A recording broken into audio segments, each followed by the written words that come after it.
හොඳයි අයබෝවන් අපි මේ වීඩියෝ එක එකතු වෙන්නේ 10 වෙනි පාඩමේ තවත් එක් කොටසකට වීඩියෝස් දැන් මේ යන 10 වෙනි පාඩමේ යන විදිහට 3 වෙනි වීඩියෝ එක තමයි අපි මේ වීඩියෝ එක සකස් කරන්නේ ආහාර පරිරක්ෂණය හා පසුඅස්වනු තාක්ෂණය කියලා. ඒකට ඇත්තටම දැන් මේ පාඩම කෙටි පාඩමක් කියලා මම කිව්වා. තව කොටස් බොහෝ විදිහට වීඩියෝස් 3ක් වගේ මේ පාඩමට එන්නේ. ඒතර මේ කොටසින් මේ කොටස සමාප්ත වුණාම ඒතර වීඩියෝ 3යි videos ඔක්කොම 6ක් වගේ තමයි ඒකට පාඩමට අන්තර්ගත වෙන්නේ. හරි. ඒතර මොකද්ද මේ ආහාර පරිරක්ෂණය හා පසුඅස්වනු තාක්ෂණය කියලා කියන්නේ? දැන් මේ ආහාර පරිරක්ෂණය කියපුවම නම් මේක ඔයගොල්ලෝ පොඩි කාලේ ඉඳලාම කතා බහ කරන දෙයක්. මෙතෙන්දි ටිකක් වැඩි විස්තර ඇතුව A level මට්ටම මට්ටමට අනුව අපි මෙතෙන්දි පොඩ්ඩක් කතා කරනවා. නැත්නම් කලින් ඔයගොල්ලෝ පොඩි කාලේ කතා කරලා තියෙන දේවල් ටිකම තමයි ආහාර පරිරක්ෂණ ක්‍රම කියලා මෙතෙන්දි කතා කරන්නේ. දැන් අපි කලින් වීඩියෝ එකෙත් අපි කතා කරා සමහරක් වගේ කෘෂිකර්මයේ පැත්තට අදාළ දේවල්. ඒත් මේ ව්‍යවහාරික ජීව විද්‍යාවෙන් මේ පැත්තට බරයි ටිකක්. මොකද බයොලොජි වල ගොඩක් භාවිත වෙන රැකියා අවස්ථා වගේ දැන් ලංකාව තුළ වගේ නම් ගොඩක් කෘෂිකර්ම පැත්තට විශාල ප්‍රමාණයක් රැකියා ජීව විද්‍යාව හදාරපුවාට හම්බ වෙනවා. හරි පොල් පර්යේෂණ තේ පර්යේෂණ ආයතන ඒ වගේ ගොඩක් ආයතන තියෙනවා ඒවා කෙරෙන වැඩ වලට ඔය දේවල් වැදගත් වෙනවා අපි කලින් කතා කරපු පටක රෝපණේ වගේ දේවල්. ඒ වගේ දෙයක් තමයි මේ ආහාර පරිරක්ෂණය කියන එකත් එක්තරා විදියකින් ඒකට අදාළ. කෘෂිකර්මාන්තයට අදාළ දෙයක්. ඒකට හේතුව ආහාර පරිරක්ෂණය කියලා කියන්නේ සරලව කිව්වොත් අපි ආහාර කල් තබා ගන්න එක. ප්‍රිසර්ව් කරනවා. එතකොට ආහාර කල් තබා ගන්න විදිහවල තමයි මේ ආහාර පරිරක්ෂණය කියලා ඇත්තටම කතා කරන්නේ. ඒතර ඇයි අපිට ආහාරයක් කල් තබා ගන්න අවශ්‍ය වෙන්නේ? දැන් අපිට ආහාර වැඩිපුර තියෙනවා. දැන් උදාහරණයක් විදිහට කොස් වාරයක් කියලා හිතන්නකෝ නේද? කොස් ගස් තියෙන ළමයි දන්නවා. කොස් වාරයට ගොඩක් කොස් හැදෙනවා. ඒ කියන්නේ අපිට දැන් කොස් සාමාන්‍යයෙන් එකට පොඩි ගෙඩි හැදලා එකපාර ඔක්කොම ටික මේ පැහැෙනවනේ කොස් කියලා කියන්නේ. සාමාන්‍ය කොස් ගහේ ගත්තාම ගොඩක් ඒවා අපි ආහාරයට ගන්නවනේ නේද? පොඩි කාලේ ඉඳලම පොලොස් කියලා ඒ ගන්නවා. ඊට පස්සේ කොස් ගන්නවා. ආයෙ වරක වැල පළතුරු විදියට ගන්නවා.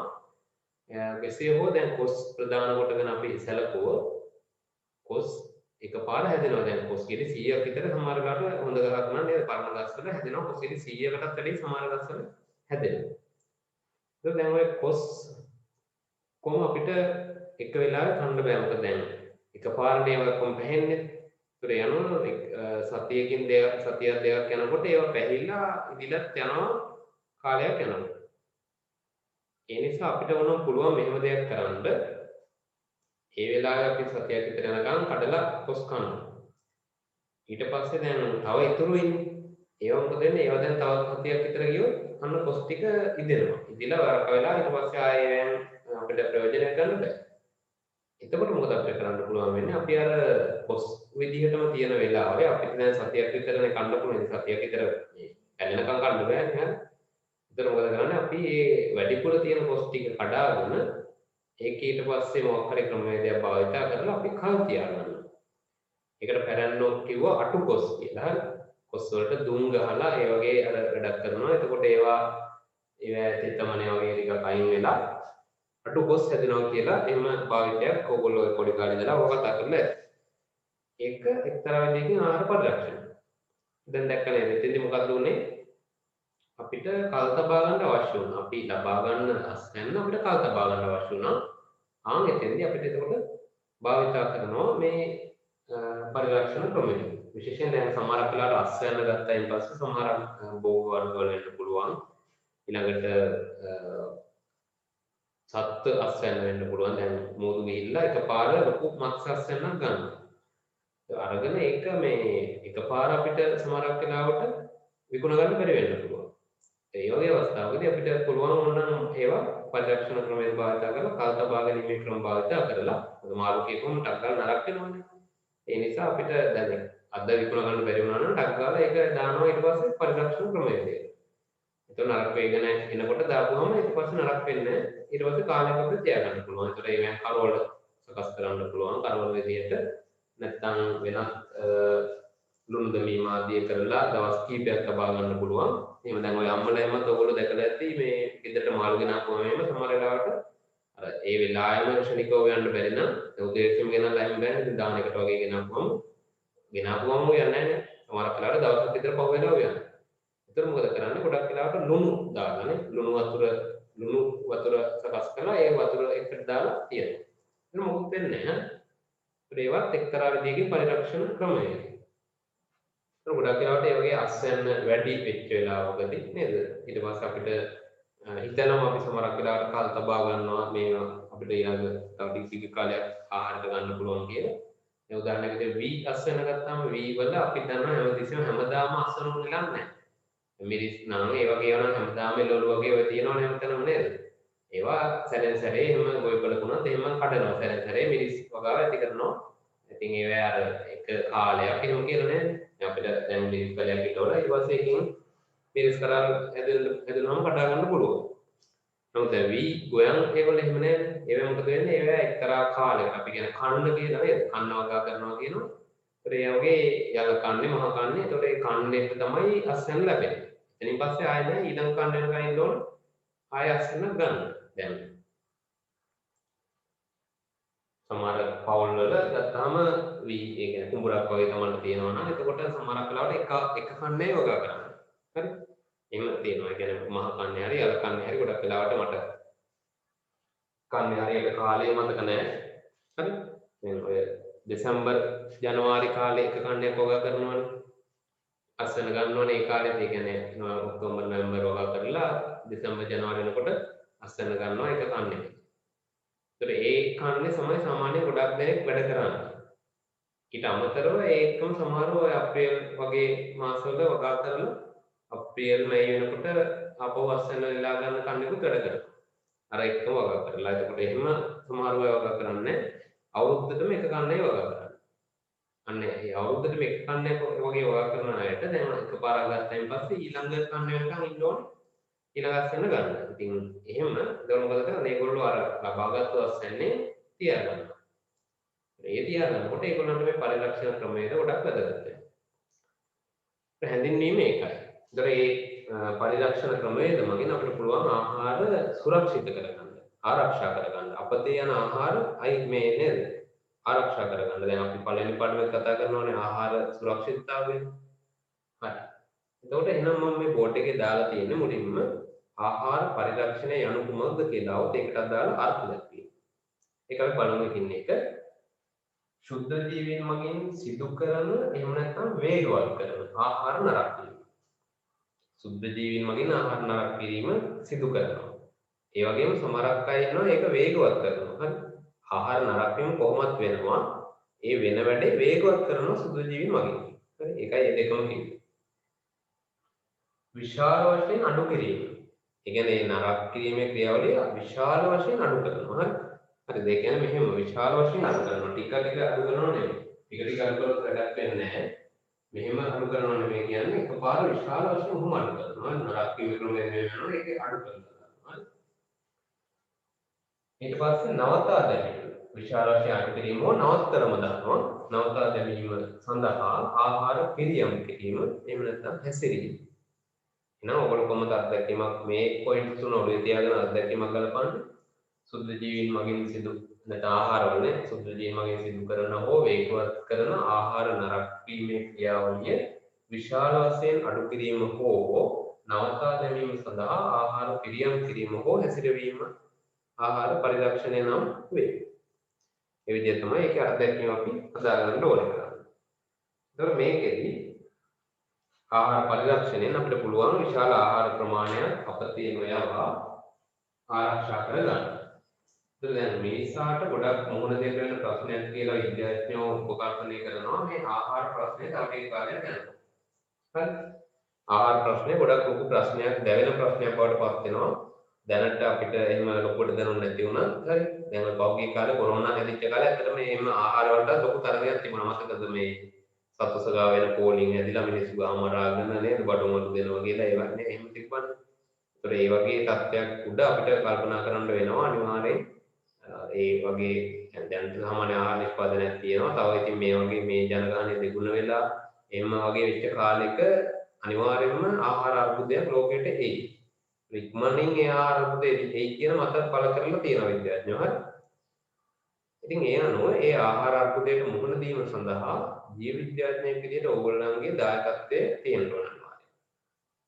ඒකෙදී අපි ප්‍රධාන වශයෙන්ම කියනවා මේ අපතේ යාම. හරි. ආහාර අපතේ යාම මොනව කරගන්න ඕනේද? අඩු කරගන්න ඕනේ, වළක්වා ගන්න ඕනේ. එන විශාල ආහාර ප්‍රමාණයක් අපතේ යනවා. එකක් තමයි දැන් අර මම කිව්වා වගේ කලින් නේද? ඒ කියන්නේ අර අපි හරියට පරිරක්ෂණ ක්‍රමවේද වගේ භාවිතා කරන්නේ නැත්නම් විශාල ආහාර ප්‍රමාණයක් අපතේ යනවා. එතකොට ඔය දැන් වී උනත් එහෙමයි අස්සන්න නෙලලා ඒවා සමහරක් වෙලාවට ගොඩක් අර විශේෂයෙන් දැන් කොවීන් තමන්ගේ අස්සන්න කොහොම හරි කරලා ගෙනත් දෙනවා. නමුත් ඊට පස්සේ අර ගබඩා මධ්‍යස්ථාන වී ගබඩා සංකීර්ණ ඒ වගේ විශාල වී ප්‍රමාණයක් අපතේ යාම සිද්ධ වෙනවා. මොකද ඒවා හරි තත්ත්ව නැහැ. එක්ක තෙමෙනවා, එක්ක කෘමීන්ගෙන් හානි සිද්ධ වෙනවා. ඒවා ඊට පස්සේ පාවිච්චි කරගන්න බැහැ. ඒවා විශාල වී ගුණිතකයක් ඒවෙන් හානි වෙන්න පුළුවන්. ඒතකොට ඒවා අපතේ යාම විදියට වෙනවා. ඒවාට කවදා හරි අපිට මුහුණ දෙන්න සිද්ධ වෙනවා. ඒවෙන් වෙන අතුරු ප්‍රතිඵල වලට. හරි මේ ආහාර අපතේ යන එක. ඊළඟට අපිට පුළුවන් මෙහෙම දෙයක් කරන්න. බාල වර්ගයේ අමුද්‍රව්‍ය අරගෙන අපිට පුළුවන් ඒවා පරිභෝජනය කළ හැකි ආහාර බවට පත් කරන්න. ආහාර බවට පත් කරන්න පුළුවන්. හරි. ඒ කියන්නේ දැනට අපිට ආහාර විදියට පාවිච්චි කරන්න බැරි ඒවා ටිකක් ක්වොලිටි එකක් වැඩි කරලා ගුණාත්මයක් එකතු කරලා මොනවා හරි එකතු කරලා නේද මොනවා හරි ද්‍රව්‍ය එකතු කරලා අපිට පුළුවන් ඒක ආහාරයක් විදියට පාවිච්චි කරන්න ගන්න. දැන් ගොඩක් වෙලාවට ඔය මේ විවිධ ප්‍රශ්න තියෙන සමහරක් ආහාර ගොඩක් වෙලාවට ගන්න නැති ඒව තියෙනවනේ ආහාර වර්ග සමහරක් ඔය දැන් ඔයගොල්ලෝ දන්නවා ඇති සමහර අල වර්ග තියෙනවා එහෙම වැඩි ගන්න නැහැ කට්ටිය කැමති නැහැ වැඩි අල අර්ථාපල වගේ නෙමෙයි දැන් ඔය සමහර ගමේ හැදින අල ළමයි එමත් කැමති නැහැ ඒවා ආහාරයට ගන්න වැඩි. ඒතර අපිට පුළුවන් ඒවා ටිකක් මේ මොකක් හරි ටිකක් අර කට්ටිය මේ උත්තේජනයක් දාලා හරි එක්ක එකේ මොකක් හරි වෙනත් විදිහක නිෂ්පාදනයක් කරලා හරි මොනවද ඒ සීනි ටික කලවම් කරලා පොඩ්ඩක් අර නිකන් නේද එහෙම අර පොඩි සුකුරුත් තමයි දාලා දුන්නාම ගොඩක් අය අන්න එතකොට ගන්නවා. අර අල්ල නිකන් අරගෙන දැන් කඩේ වල තියෙනවා අල ගොඩක් ගහලා ඔය රට්ටල ඉන්නල එහෙම කියලා තියෙනවා. ඒ වගේ අල වර්ග අපිට පුළුවන් ලේසියෙන් විශාල ප්‍රමාණයක් ලබා ගන්න. හැබැයි ඒවා ඊට පස්සේ අර කෑමට එච්චර ප්‍රියක් නැහැ ගොඩක් වෙලාවට. එහෙම ඒවා එහෙම වර්ග තියෙනවා රට්ටල ගන්නේ මම කියන රට්ටල එහෙම නැතුව ඇති සමහරක් අල වර්ග තියෙනවා එහෙම අර එච්චරම කැමති නැහැ. හරි. ඒතර එහෙම වුණාම අන්නේ ආහාරය මොකක් වෙනවද? හරි ඒ ආහාරය මේ ප්‍රශ්නයක් වෙනවා ඒකට හරි. එතකොට පරිභෝජනය සඳහා ලබා ගන්න බැරි තත්ත්වයේ තියෙන ආහාර අපිට පුළුවන් නම් මොනවා හරි ද්‍රව්‍යයක් එකතු කරලා හරි මොකක් හරි ඒකේ නිෂ්පාදනයක් කරගන්න ඒවා අපිට ආහාර අහක නොයන වැඩිපුර ලබා ගන්නත් පුළුවන් පහසුවෙන් ලබා ගන්න පුළුවන් ඒ වගේම ඒවා පරිභෝජනය කළ හැකි හොඳ තත්ත්වයේ ආහාර බවට පත් කරන්න හැකියාව ලැබෙනවා. ඊට පස්සේ අපිට පුළුවන් ආයෙත් තව දෙයක් තමයි සත්ව ආහාර. සත්ව ආහාර මොනවා බවට පත් කරනවද? මිනිස් ආහාර බවට පත් කරනවා. ඒ කියන්නේ විශාල ප්‍රමාණයක් ඔය අපතේ යාම නිසාම ගොඩක් වෙලාවට මේ ගබඩා කරන්න හරියට තැන් නැති. ඒ නිසා ඔය දැන් වී වගේ දේවල් ඊට පස්සේ තවත් ධාන්‍ය වර්ග විශේෂයි මේකට. ඒවයින්ම සෑහෙන ප්‍රමාණයක් ඔය පරිප්පු වගේ දේවල් ඒවා විශාල ප්‍රමාණයක් දිනපතා සත්ව ආහාර ලෙස වෙන් කරනවා. හරි. එතකොට එහෙම මේ වෙන් කරන සත්ව ආහාර ප්‍රමාණය අපිට පුළුවන් නම් අඩු කරගන්න. හරි. තාක්ෂණික ක්‍රම භාවිතා කරලා හරි අපිට පුළුවන් නම් මේ සත්ව ආහාර අඩු කරගන්න. අන්න එතකොට අපිට හැකියාව ලැබෙනවා. එතනින් මිනිස් ආහාර ප්‍රමාණයට යම් ප්‍රමාණයක් එකතු කරගන්න. හරි. ඊට පස්සේ තව එකක් තමයි දැනට ඉවත දාන ආහාර හරි මොනවාද ඉවත දාන ආහාර. ඉවත දමන ආහාර මොනවට කරන්නේ සත්ව ආහාර බවට පත් කරනවා. එහෙනම් මුකුත්ම දැන් ආහාර වලින් අපිට මුකුත්ම ගන්න බැරි කොටස් සමහර ඒවා තියෙන්න පුළුවන්. හරි ඉවත දාන කොටස් කියලා ගන්න. ඒකේ පොඩි සැකසීමක් කරලා අපිට පුළුවන් සතුන්ට ඒක ලබා දෙන්න. දැන් උදාහරණයක් විදිහට මොනවා හරි දෙයක කෙන්ඩි වගේ සෙලියුලෝස් වලින් දැන් ඔය තනකොළ තෘණ වර්ග ආහාරයට ගන්න සතුන්ට අපිට පුළුවන් මොනවා හරි අපි දැන් වැඩිපුර ඉවත දාන සෙලියුලෝස් කොටස් තියෙනවා නම් ඒවා ඒගොල්ලෝ ප්‍රියතාවය දක්වා නැති වෙන්න පුළුවන් ඒ විදිහට ගන්න. නමුත් ඒකට අපිට සැකසීම් කරලා අපිට පුළුවන් නම් ඒ ඉවත දමන ආහාර ද්‍රව්‍ය ශාක කොටස් වගේ දේවල් සත්ව ආහාර බවට පරිවර්තනය කරන්න. ඒකෝට එතන අපිට ඒ ආහාර ප්‍රමාණයට මේ පිළිතුරක් හම්බ වෙනවා විසඳුමක් හම්බ වෙනවා. එතන මේ හතර ආකාරයේ මම සඳහන් කළේ මොකද මෙතන විශේෂයෙන් අර ආහාර අර්බුදයකට මුහුණ දෙන්න වගේ අපිට අවශ්‍ය නම් අපි මේ වෙලාවදී කරන්න ඕනේ දේවල්. ආහාර අර්බුදයකට මුහුණ දෙන්න බලාගෙන අපි දැන් සිදු කරන්න ඕනේ කරුණු දේවල් තමයි මේ තියෙන්නේ. හරි. නැත්නම් ආහාර සුරක්ෂිතතාවය වෙනුවෙන් අපිට කළ හැකි දේවල්. ඒක තමයි අපතේ අනේක පුළුවන් තරම් අනුකර ගන්න ඕනේ. ඊට පස්සේ අපිට බාල අමුද්‍රව්‍ය මගින් දැනට ආහාර වශයෙන් නොගැනෙන බාල අමුද්‍රව්‍ය මගින් පරිභෝජනය කළ හැකි ආහාර ද්‍රව්‍ය නිපදවා ගන්න. ඊට පස්සේ සත්ව ආහාර අපිට පුළුවන් මිනිස් ආහාර බවට ගුණාත්මය වැඩි කරලා ඒ සත්ව ආහාරවල මිනිස් ආහාර බවට පරිවර්තනය කරනවා. ඊට පස්සේ ඉවත දමන කොටස් වලින් සත්ව ආහාර නිපදවා ගන්න. ඒතකොට මෙතන ප්‍රශ්නේ මෙතනින් අඩු වෙනවා නම් ඒගොල්ලන්ට මෙතනින් හම්බ වෙනවනේ. හරි.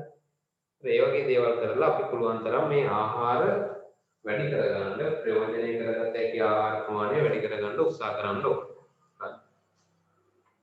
ඊට පස්සේ අපි බලනවා ටික ටික අපි දැන් ආහාර පරිරක්ෂණය සහ ඒකේ ක්‍රමවේද ගැන අධ්‍යයනය කරොත් ඊට පස්සේ පරිරක්ෂණය කියන්නේ කල්දමේ කල්ද බව ගැනීමනේ ආහාර.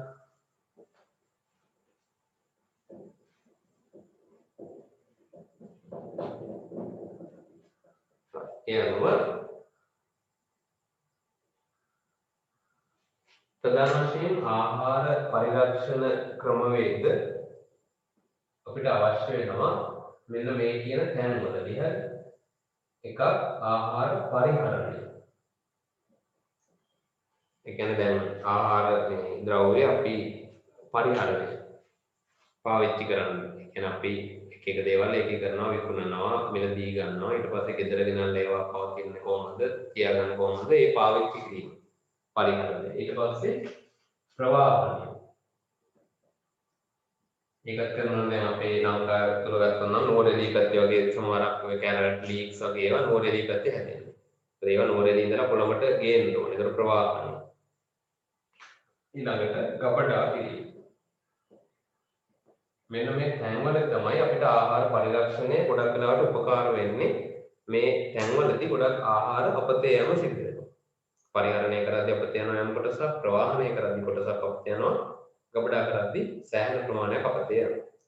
ඒතර ඔය තුනෙම එකතු වෙලා ආහාර සැලකිය යුතු ප්‍රමාණයක් තැනින් තැනට පොඩ වුණාට ඒකේ ලොකු බලපෑමක් අපිට දැනෙනවා අවසානයේ. හරි. ඊට පස්සේ පරිරක්ෂණ මූලධර්ම. ආහාර පරිරක්ෂණ මූලධර්ම ප්‍රධාන වශයෙන් මේ ගොඩක් වැදගත්. මේක කෙලින්ම ප්‍රශ්නයක් විදියට අහන්න පුළුවන් විවෘත එකේ වුණත් අහලා තියෙනවා. හරි. ආහාර පරිරක්ෂණයේ මූලධර්ම තුනක් තියෙනවා ප්‍රධාන වශයෙන්. හරි. ආහාර පරිරක්ෂණයේ මූලධර්ම තුනක්. ඒකේ පළවෙනි මූලධර්මය තමයි ආහාරයට ශුද්ධ ජීවීන්ගේ ප්‍රවේශ වීම වැළැක්වීම. කාගේ ප්‍රවේශ වීමද? සුද්ධ ජීවීන්ගේ ප්‍රවේශ වීම වැළැක්වීම. ඒ කියන්නේ මුලින්ම ආහාරයට ඇතුල් වෙන එක වළක්වනවා. ඊට පස්සේ ආහාරය මත වර්ධනය වීම වළක්වනවා. සුද්ධ ජීවීන් ආහාරය මත වර්ධනය වීම වළක්වනවා. ඊට පස්සේ ආයේ සුද්ධ ජීවීන් විනාශ කරනවා. හරිද? ඇතුල් වීම වැළැක්වීම, වර්ධනය සහ ක්‍රියාකාරීත්වය වැළැක්වීම සහ ඉන්න අයව විනාශ කිරීම කියන ඔය කරුණු කාරණා ටික තමයි පරිරක්ෂණයේ මූලධර්ම විදිහට අපි කතා කරන්නේ. එහෙනම් පරිරක්ෂණය කරන ක්‍රමවේද කියලා අපිට එක්තරා විදිහකින් කියන්න පුළුවන්. අපි පරිරක්ෂණයක් කියලා කරනවා නම් ඒකෙදි අපි මේ කියන සාධක සම්පූර්ණ කරගන්න ඕනේ. ඒතකොට මේ කියන සාධක තුනම අපිට දාන්න පුළුවන් නම් වඩා හොඳ පරිරක්ෂණයක් වෙනවා. එකක් හරි දාන්න පුළුවන්. ඒතකොට ඒකත් සාමාන්‍ය පරිරක්ෂණයක් වෙනවා. එතකොට ප්‍රවේශ වෙන එක වලකිලා නම් වර්ධනය වෙන තත්ත්වයක් නැත්නම් විනාශ කරලා නම් තියෙන ඉන්න කට්ටිය එහෙනම් හොඳ පරිරක්ෂණ ක්‍රමවේදයක් වඩපත් වෙනවා අපි භාවිත කරන ක්‍රමවේදය. හරි. හොඳයි. එතකොට මේ ඊට පස්සේ අපි කතා කරන්නේ එතන ඉඳලා ආහාරයක තියෙන පරිරක්ෂණ ක්‍රම. හරිද? මොනවාද පරිරක්ෂණ ක්‍රමවේද? එක ක්‍රමවේද රාශියක් ආහාර පරිරක්ෂණය කරන්න අපි භාවිත කරනවා. මේකෙදී ගොඩක් වෙලාවට අර විදිහටම ඒවැයෙන ශුද්ධ ජීවීන් අලුතින් ඒකට එකතු වීම හෝ ඉන්න අය ඉවත් කිරීම විනාශ කිරීම සිද්ධ වෙනවා මෙතෙන්දී. ඒ වගේම මේ ක්‍රම විදිහට අපිට පුළුවන් භෞතික රසායනික ජීව විද්‍යාත්මක කියන මොනියම් හෝ ආකාරයක ක්‍රමවේදයක් භාවිත කරන්න. ඊට පස්සේ මේකේ ප්‍රධාන වශයෙන් කරන්නේ අපි දන්නවා ශුද්ධ ජීවීන්ට පවතින යන්නට ඕනේ සාධක. ඒක අපි ඉගෙන ගන්නවා අර මයික්‍රෝබයොලොජි වල අන්තිමට තියෙනවනේ ආහාර සුද්ධ ජීව විද්‍යාව කියලා නේද? ඒකෙදි කතා කරනවා ඒගොල්ලන්ට අවශ්‍ය කරන තත්ත්ව. යාලට පෝෂක අවශ්‍යයි. ඊට පස්සේ pH අගයක් අවශ්‍යයි. ජලය අවශ්‍යයි. මේ ආයි උෂ්ණත්වය අවශ්‍යයි. ඔය වගේ තත්ත්ව ඒගොල්ලෝ බලනවා. විශේෂයෙන් ආහාරය අභ්‍යන්තරයේ තියෙන තත්ත්ව නේද? පරිසරයේ ආර්ද්‍රතාවය වගේ බලපානවා. ඒක කෙසේ හෝ ඒ වගේ තත්ත්ව ඒගොල්ලෝ අර අපේක්ෂා කරනවා යම් කිසි ආහාරයක් තුළ හොඳින් වර්ධනය වෙන්න. හොඳ ප්‍රසස්ත පෝෂක මට්ටමක් තියෙන්න ඕනේ. අපි කියවන පෝෂක ගුණයෙන් වැඩි ඒවා කිරි බිත්තර වගේ ඒවා ඉක්මනට නරක වෙනවා. එහෙම කියන්නේ. එනවා අපි පරිරක්ෂණ ක්‍රමවේද වලින් කරන්නේ හැමතිස්සෙම මේ කියන සාධක කිහිපයක් හරි එහෙම නැත්නම් එකක් හරි අයින් කරලා දානවා. ඒ කියන්නේ ඒක නුසුදුසු තත්යකට පත් කරනවා. එහෙම වුණාම යාට මොකක් වෙන්නේ නැද්ද? වර්ධනය කරගන්න බැරි තත්යකට එනවා. උදාහරණයක් විදිහට උෂ්ණත්වය කියලා ගන්නකො. එතකොට යාලට අහිතකර උෂ්ණත්වයක් අපි පාවිච්චි කරනවා. ඒක පරිරක්ෂණයේදී. එතකොට ඒගොල්ලෝ වර්ධනය වෙන්නේ එක වළකිනවා. අන්න ඒ වගේ. ඊට පස්සේ අපි එක එකක් ක්‍රමවේද ගැන කතා කරමු. දැන් මේක අමාරුවක් නැහැ. සරල දෙයක්. හරි ඔයගොල්ලෝ කලින් කතා කරා පොඩි අර සාමාන්‍ය දැනීම වගේ නිකන් කතා කරගෙන යන්න තියෙන්නේ. හරි වියලි. ඒතර මේක ගොඩක් වෙලාවට පැරණි තමයි. ඉස්සර කාලේ ඉඳලම වියලීම කියන එක ආහාර පරිරක්ෂණයට මිනිස්සු යොදාගෙන තියෙන ක්‍රමවේදයක් වෙනවා. මේක අර සරල කතන්දර ටික කිව්වේ ඒකයි. දායන පාඩමේ තියෙන එහෙම ලොකු තර්ක විතර්ක ගොඩනගලා එහෙම ගොඩනගා ගන්න ඕන පාඩමක් නෙමෙයි. සරලව අපිට කතා කරගෙන හැබැයි ඕගොල්ලන්ට මේ මතක තියාගන්න එහෙම කරුණු කීපයක් තියෙනවා. සහ මේකේ උත්තරයක් මාත් ඕගොල්ලන්ට ප්ලෑන් කරගන්න හරිය ලේසි. හරි. ඒකට විශේෂයෙන් මම ඔය මේ නෝට් එකක් හදලා තියෙන්නේ. ඒ කරුණු ටික හොඳට ඔළුවට දාගත්තා නම් ඔය ඕගොල්ලෝ නෝට් එකේ ලියන ටික අනිවාර්යයෙන් රචනා ප්‍රශ්න වලට දාගන්න පුළුවන්.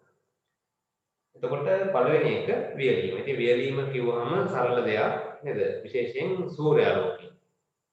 සූර්යාලෝකේ භාවිතා කරලා අපි ආහාර මොනවා කරනවද වියදනවා. ඒක එදා ඉඳලා අද දක්වාම මහා පරිමාණයනොත් අද වෙද්දි මේ වියදීම කියන එක සිද්ධ කරනවා ආහාර ද්‍රව්‍ය වලට. ඒකට දැන් වී උනත් ඔයගොල්ලෝ දන්න හැටි වී වේලන්න ඕනේ සාමාන්‍යයෙන් ඒවා කෘත්‍රිමව කරන්න දැන් උපකරණ තියෙනවා වී වේලන එක. නමුත් සාමාන්‍ය පොඩි ප්‍රමාණයක් නම් ඒවා වල තම තමන්ගේ නම් එහෙමනම් ගොඩක් වෙලාවට හිරු රශ්මියෙන් මේ වියදීම සිද්ධ කරනවා. ඒතර මේකේ ප්‍රධාන වශයෙන් අපි මෙතනදී අවහිර කරන්නේ මේ ජලය. නේ? තෙතමනේ ආහාරයේ තියෙන තෙතමනේ ඉවත් කරලා දානවා.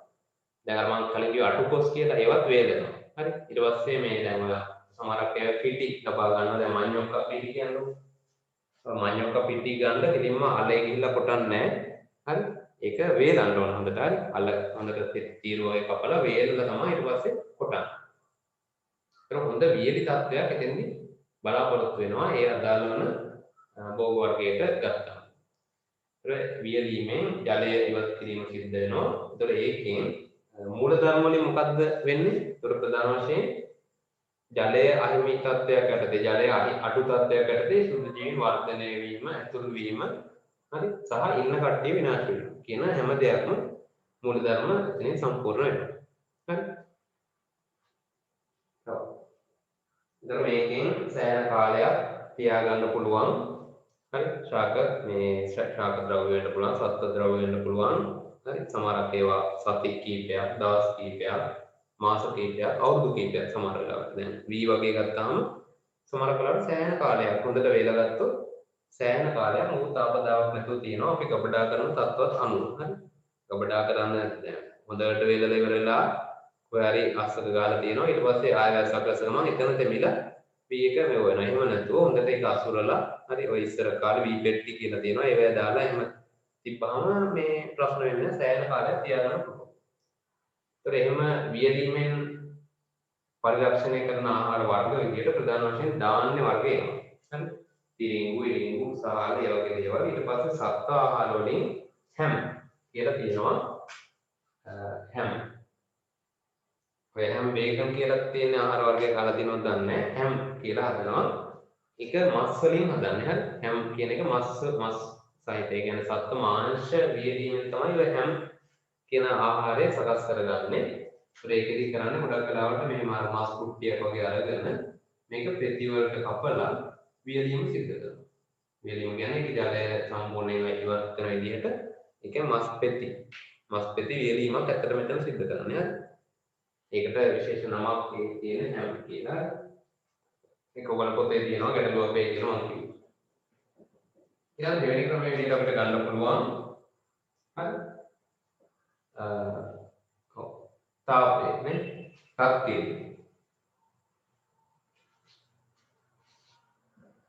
රත් කිරීම උෂ්ණත්වය වැඩි කරනවා ආහාර ද්‍රව්‍ය වල. ඒතර එතනින් ප්‍රධාන වශයෙන්ම වෙන්නේ මේක.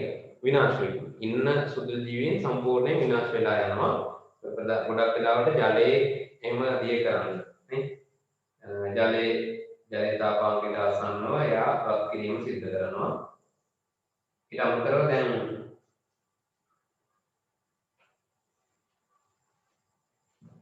ඔය ගොඩක් වෙලාවට මේ ආහාර වර්ග පිසින ලද ආහාර කලින් පිසින ලදී කියලා ඔයගොල්ලෝ දැකලා ඇති. ඔය සමහරක් මේ ඔය සම්පෝෂ වගේ පැකට් වලක් තියෙනවා. ඊට අමතරව සොයා මීට් වගේ ඒවා තියෙනවා එහෙම කලින් පිසින ලදී කියලා. ඒ කියන්නේ ඒවා යම් උෂ්ණත්වයකට පත් කිරීම තැම්බීම සිද්ධ කරලායි ඔයගොල්ලෝ අතරපත් වෙන්නේ. ඉතින් ඊට අමතරව අපි සාමාන්‍යයෙන් කතා කරන ඔය දැන් අපේ ගෙවල් වල නේද එදිනෙදා උයනවා කියලා කියන්නේ.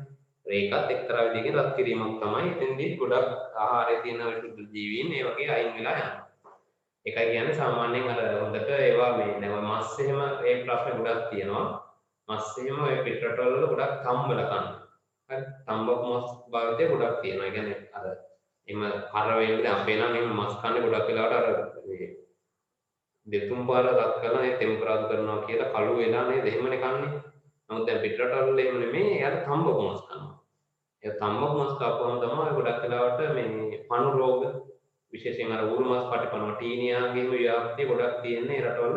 ඒ නිසා කියලා කියනවා මෙහෙ එහෙම ටීනියා තියා මොකෙක්වත් ඉතුරු වෙන්නේ නැහැ. ඒ රත් කරන රත් කිරිලට. සම කඩවල වල එහෙම නැති මාස ගණන් තිස්සේ රත් කරපු මේ මස් කැරිත් ඇතිනේ. ඉතින් දැන් ගෙවල් වල උනත් සාමාන්‍ය සෑහෙන උෂ්ණත්වයකට අම්මලා එහෙම ගෙවල් වල අනිවාර්යෙන් මස් මාළු යද්දී හොඳට ඒක නිරන්තරයෙන් රත් කරනවා. ලොකු උෂ්ණත්වයකට හොඳට නටවලා නිකන්. ඉතින් ඒගොල්ලෝ ගාව හොඳ ඒ අර සාම්ප්‍රදායිකව ආපු හොඳ දැනීමක් පාරම්පරික දැනීමක් ඔය ආහාර පරිරක්ෂණයේ තියෙනවා. දෙමව්පියෝ අච්චිලා සීලා ගාව. ඕගොල්ලන් දුන්නා.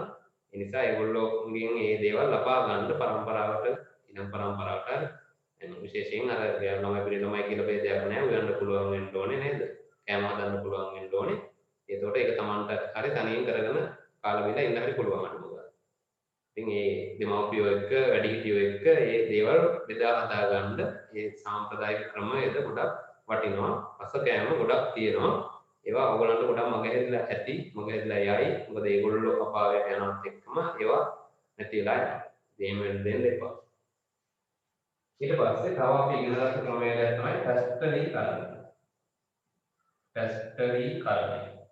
මතක ඇති ඔයගොල්ලන්ට කලින් පාඩමේ සුද්ධ ජීව විද්‍යාවේ තිබුණා එක්තරා ජීවාණු වර්ණ ක්‍රමයක් විදිහට මේ පැස්ටරීකරණය. ඒකේ සරලව කිව්වොත් මේකෙදි වෙන්නේ අපි ආහාර ද්‍රව්‍ය වල වගේ අර පෝෂක තත්ත්වය නැත්නම් ගුණාත්මක වයනේ ආරක්ෂා වෙන පරිදි තාපය අධික නොවන ලෙස යෙදීමෙන් ශුද්ධ ජීවීන් විනාශ කිරීමේ ක්‍රමයේදී නැත්නම් ජීවාණු වර්ණ කිරීමේ ක්‍රමයේදී මේකෙදි විවිධ ක්‍රම භාවිත කරලා මේ පැස්ටරීකරණය සිද්ධ කරනවා කියලා අපි කිව්වා නේද? අධි උෂ්ණත්ව කෙටි කාලීන, අඩු උෂ්ණත්ව දිගු කාලීන නේ. ඊට පස්සේ ඉතා ඉහළ උෂ්ණත්ව. එහෙම භාවිත කරලා 72 සෙල්සියස්ට තත්පර 15ක් නේද? එහෙම අර අගයන් ටිකක් ඒවැය පාඩම් කරන්න ඕගොල්ලන්ට තිබුණා. ඉතින් එහෙම පැස්ටරීකරණයක් සිදු කරනවා. එතකොට ඒ උෂ්ණත්ව ගොඩක් වෙලාවට ඒ වගේ උෂ්ණත්වයකට පත් කරලා ඊට පස්සේ ශනිකව සාමාන්‍ය උෂ්ණත්වයට ගේනවා.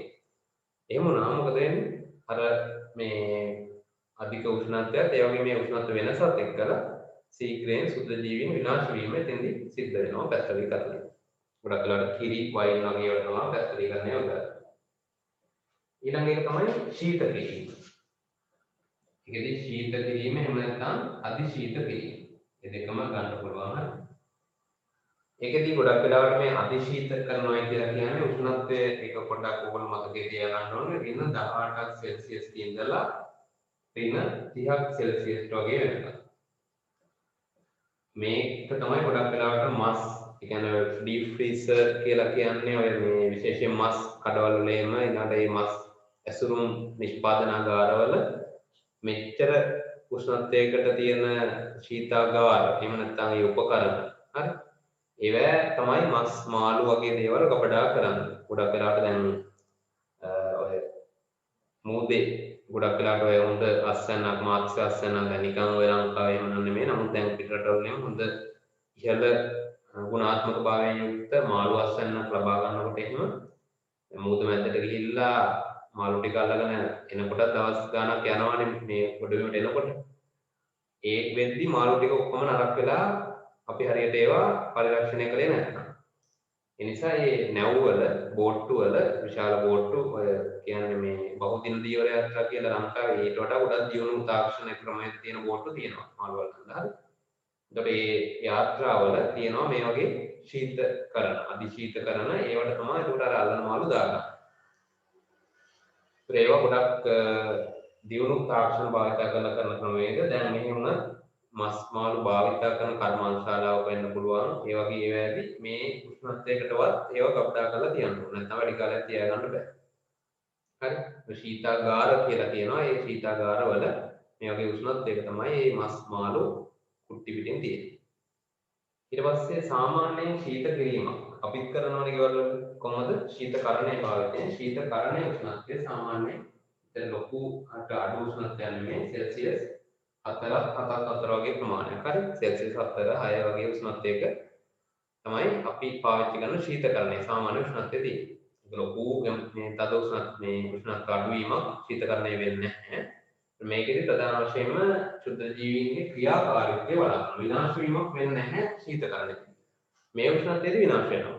හරි. එයාලගේ ඒ ප්‍රෝටීන දුෂ්පභාවීකරණය වෙලාම යනවා මේ අධික ගොඩක් අඩු උෂ්ණත්වයන්නේ. මේකෙදි එහෙම වෙන්නේ නැහැ. මේකෙදි මොකද වෙන්නේ? එයාලා පවතිනවා, මැරෙන්නේ නැහැ. සුද්ධ ජීවි සෛල හැබැයි වර්ධනයේ ක්‍රියාකාරීත්වය ගොඩක් අඩුයි.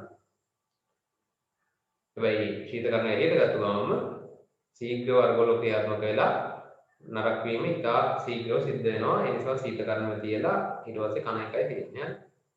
හරි. ඒතර මේ උෂ්ණත්ව දෙක තමයි ඔයගොල්ලෝ එතෙන්දී විශේෂයෙන් මතක තියාගන්න ඕනේ කාරණා දෙක. හරි. ඊට පස්සේ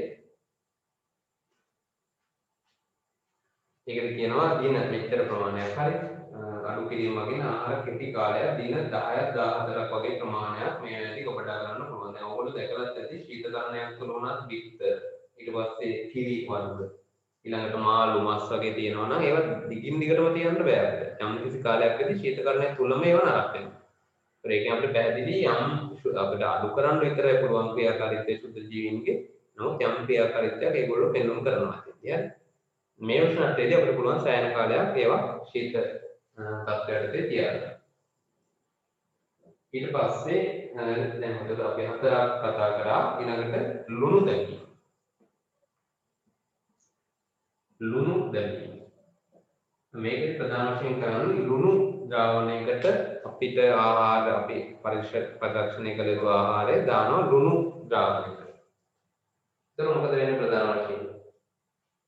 ලුණු කියලා කියන්නේ ගොඩක් මෙයාගේ ආශ්‍රිතික මට්ටම ඉහළයි. හරි.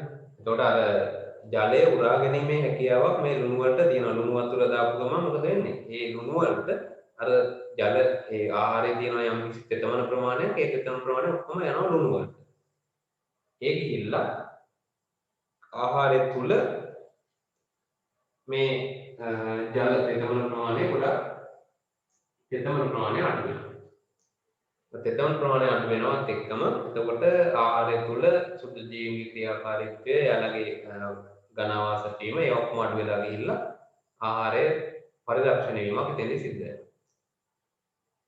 එතෙන්දී අපි කියනවා මෙහෙම දැන් ලුණු දැමීම ඒ වගේම තව එකක් තමයි මේ එක්කම යන එකක් ලුණු දැමීම හා වියදීම. සමහර ඒවා ලුණු දානවා විතරයි. ලුණු දැමීම හා වියදීම. දැන් මේකට අර උදාහරණයක් විදිහට ගන්න පුළුවන් ලුණු දැමීම කියන එක දැන් මස් වගේ ගෙනක්වම ගෙදර ගෙනක්වම අර ලුණු ද්‍රාවණ එක ඉල්ලලා තියන්නේ.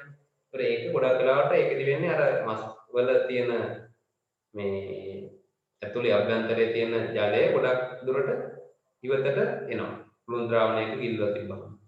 එතකොට මේ සුද්ධ ජීවීන්ට මොකක් වෙනවද? මස් කෑල්ල ඇතුලේ එයාලට වර්ධනය කරන්න එහෙම තත්ත්වයක් නැතුව යනවා. මොකද ජලය ඔක්කොම යනවනේ ඒකේ. ඒ නිසා ඒගොල්ලෝ එතන ගොඩක් වෙලාවට විනාශ වීම සිද්ධ වෙනවා. මේ ලුණු දැමීමේ ලුණු කොච්චරක් දානවද කියන එක මත ඉතින් ඒක ප්‍රමාණ වෙනවා. සුද්ධ ජීවීන් සියල්ල විනාශ වෙනවද? කොටසක් ඉතුරු වෙනවද එහෙම කියලා. අපිට ඔක්කොම විනාශ කරන්න නම් අධික සාන්ද්‍රණයකින් යුක්ත ලුණු ද්‍රාවණයක දැම්ම නම් ඔක්කොම විනාශ වෙලා යනවා. හරි. ඒක තමයි ලුණු දැමීමේදී ප්‍රධාන වශයෙන් කියන්නේ. ඊට පස්සේ ලුණු දැමීම හා වියදීම ප්‍රධාන වශයෙන් ගන්නවා මේ මාළු. මාළු වලට දැන් මාළු ගෙනල්ලා දවසක් විතර ගියාන් පස්සේ ඒක ඊට පස්සේ නරක වෙන බලනවා. එහෙම වුණාම මොකද කරන්නේ? ටක් ගාලා ලුණු දාලා හොඳට ලුණු ද්‍රාවණයක දාලා වියදීම සිද්ධ කරනවා. ඒක ලුණු දාලා වියලපුවාම අර ලුණු එක්ක හොඳින් ජලය ලුණු ටික අභ්‍යන්තරයේ තියෙන වියදීමේදී වියදීම ඉතරක් සමානක් වෙලාවට මාළු වලට හරියන්නේ නැහැ. ඒකට හේතුව අභ්‍යන්තරයෙන් නරක වෙන්න පුළුවන් වියලීම විතරක් කරලා. මොකද වියලීමේදී අර ක්‍රමක්‍රමයෙන් දැන් මාළුවා මෙහෙම නම් මාළුවා ඉන්නවා මාළුව දැන් මෙහෙ හරිය වියදෙනවා උඩට. අවුවට මේ හරිය වියදෙනවා. නමුත් මේ අභ්‍යන්තරයේ තියෙන තෙතමන ප්‍රමාණය හැමතිස්සෙම මේක නැතිලා තියෙනවා සෑහෙන කාලයක් යනවා. මොකද මාළු කපලා නෙමෙයි සමහරක් ඒවා වියදන්නේ ගොඩක් වෙලාවට කරවල වෙලාදී. එතකොට අර අභ්‍යන්තරයෙන් නරක වෙන්න පුළුවන්. හැබැයි දැන් ලුණු දාපුවම මොකද වෙන්නේ? මේ අභ්‍යන්තරයේ තියෙන ටිකත් අනිවාර්යයෙන් මතු පිටට එනවා. ලුණු දාපුවම ඒ වැඩේ වෙනවා. අභ්‍යන්තරයේ තියෙන ටිකත් ඇදිලා එනවා ලුණු වලට. ඊට පස්සේ එහෙම ලුණු දාපුවම මොකද වෙන්නේ? අභ්‍යන්තරයේ දැන් ජලය නැහැ. ඔක්කොම එළියට ඇවිල්ලා තියෙන්නේ. ඊට පස්සේ ඒ එළියට මතු පිටට ආපු ටික වියලීමේදී ඔක්කොම මොකද වෙන්නේ? වාෂ්ප වෙලා යනවා. ඒක තමයි මාළු වගේ කර්මාන්තයේදී ගොඩක් වෙලාවට මාළු පරිරක්ෂණය කරද්දී ගොඩක් වෙලාවට ලුණු දැමීම හා වියදීම කියන කාරණා දෙකම ඉෂ්ට කරන්න ඕනේ. එයාගේ හොඳ පරිරක්ෂණයක් සිද්ධ කරනවා. හරි. ඊට පස්සේ සීනි දැමීම. මේකෙදිත් අර ලුණු දැම්මා වගේම තත්ත්වයක් තමයි සීනි දැමීමේදී සිද්ධ වෙන්නේ. හරි. ඒකෙදී අර සීනි ද්‍රාවණයක අධික සීනි තියෙන ද්‍රාවණයක අපිට අවශ්‍ය ආහාරය මොනව කරනවද? ඒක කවලම් කරනවා. එහෙම නැත්නම් ගිල්වල තියෙනවා. එහෙම නැත්නම් ආවරණයක් දානවා. කොහොම හරි සීනි ද්‍රාවණයක් එක්ක සීනි එක්ක තියෙන ක්‍රියාකාරීත්වය අර ලුණු එක්ක වගේමයි ආශ්‍රිතික වෙනසක් ඇති කරලා ඒ තියෙන ජලය නේ ජලය ප්‍රමාණය ගොඩක් ආහාරය තුළට යන එක වළක්වනවා. ඒ වගේම ශුද්ධ ජීවීන් ප්‍රවේශ වීම. ඒ වගේ එකට අඩුයි. සාපේක්ෂව අඩුයි. විශේෂයෙන්ම දැන් ජෑම් හදන්නේ කොහොමද? ජෑම් හදන්නේ ගොඩක් වෙලාවට පළතුරු යුක්ත. දැන් පළතුරු විශේෂ තිබ්බනම් ටක් ගාලා ශුද්ධ ජීවීන් ගිහිල්ලා නරක වෙනවා. හැබැයි ජෑම් වලදී අපි කරන්නේ හොඳ සාන්ද්‍ර සීනි ද්‍රාවණයක අර පළතුරු විශේෂ කවලම් කරනවා. එතකොට ඒකේ සීනි ප්‍රමාණය ගොඩක් ඉහළ හින්දා ලොකු ජල ප්‍රමාණයකුත් නැතුව යනවා. ආහාරයේ තියෙන ජලය ටික සීනි ද්‍රාවණයට ගන්නවා. එතකොට මොකද වෙන්නේ? ආහාරයේ තියෙන ජල ප්‍රමාණය අඩුයි. ආහාරයට ප්‍රශ්නයක් වෙන්නේ නැහැ. ආහාරයට සුද්ධ ජීවීන් හානි කරන්නේ නැහැ. ඒ වගේම අලුතින් ඇතුල් වෙන එකත් අඩුයි. මොකද සීනි අධික අර ආස්තික මට්ටම ගොඩක් ඉහළ එකකට සුද්ධ ජීවීන්ට ඇතුල් වෙලා පවතින්න බෑ. එයාගේ සෛල විනාශ වීම සිද්ධ වෙනවා. අර ජල ඉබ්බ වෙනස්කම් ඇති වෙනවනේ. එඳ ජලය ගමන් කරනවා මේ අර අධික සාන්ද්‍රාවණයක ඒක අපිට උනත් එහෙමයි. හරි. ලොකු අධික සාන්ද්‍ර ද්‍රාවණයක අපිටවත් පවතින්න බෑ. මොකද අපේ උනත් සෛල ඔක්කොම හානි වෙනවා ටිකින් ටික හරි ඒ වගේ ද්‍රාවණයක. ඊට පස්සේ දුම් ගැසීම. හරි. ඊළඟ දුම් ගැසීම.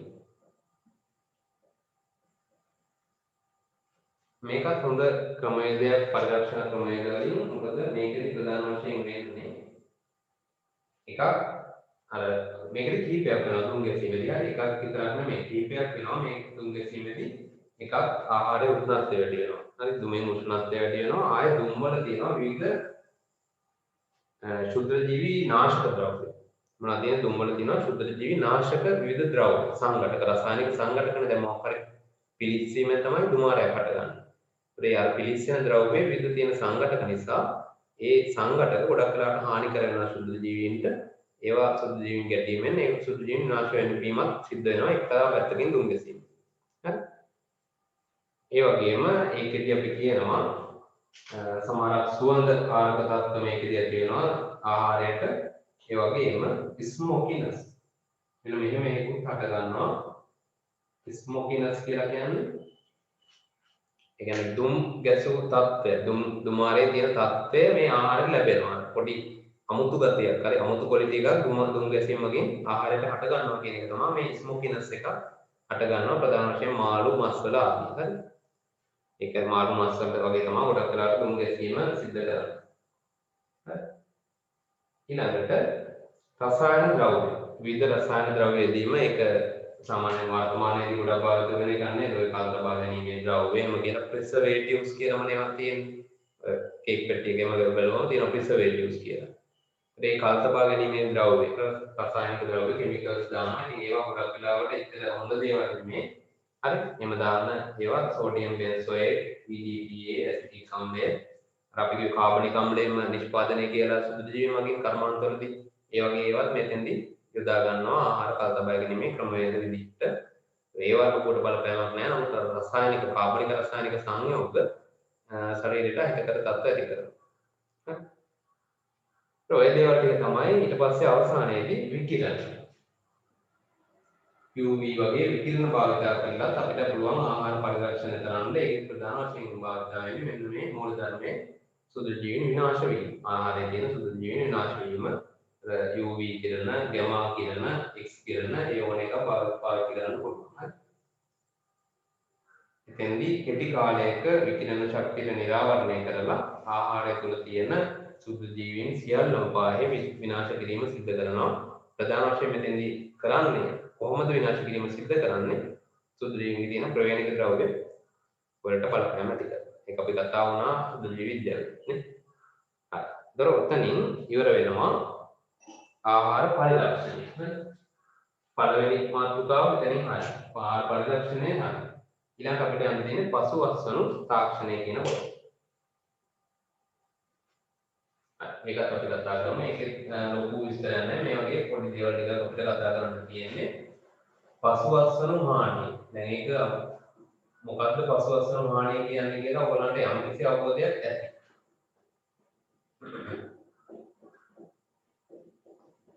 ලංකාවේ ගොඩක් වෙලාවට දකින්නත් පුළුවන් එදිනෙදාවේ පාරකට යනකොට උනත් පසුවස්සනු හානිය කොච්චරක් වෙනවද කියන එක. ඒ කියන්නේ කිසිම අස්වැන්න නෙළුවෙන් පස්සේ දැන් පසුවස්සනු කියලා කියන්නේ මොනවද? අස්වැන්න මොනවාරි නෙලනවා අපි. අස්වැන්නක් ලබා ගන්නවනේ. ඒ අස්වැන්න ලබාගෙන ඒක අපි පරිභෝජනය කරන තාක් ක්‍රියාපටිපාටියට අපිට කියන්න පුළුවන් පසුවස්සනු භාවිතය කියලා.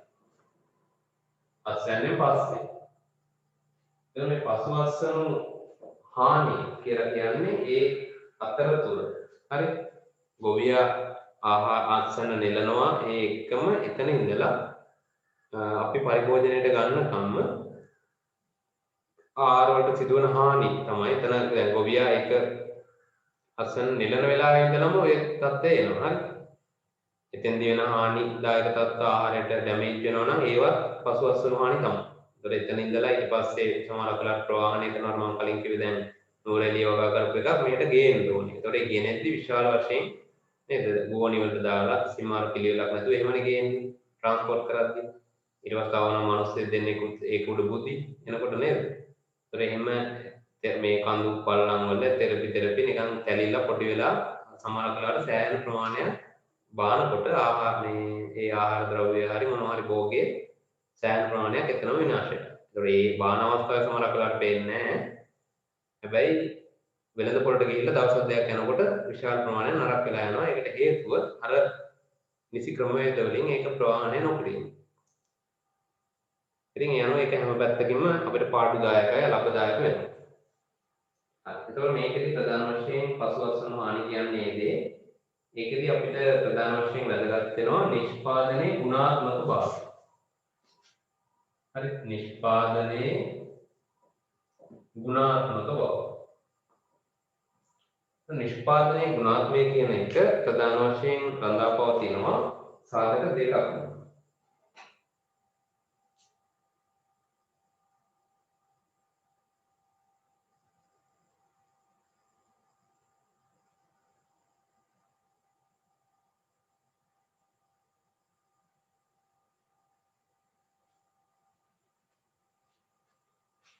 හරි. ඒකෙදි ප්‍රධාන වශයෙන් පෙර අස්වනු හරි පෙර අස්වනු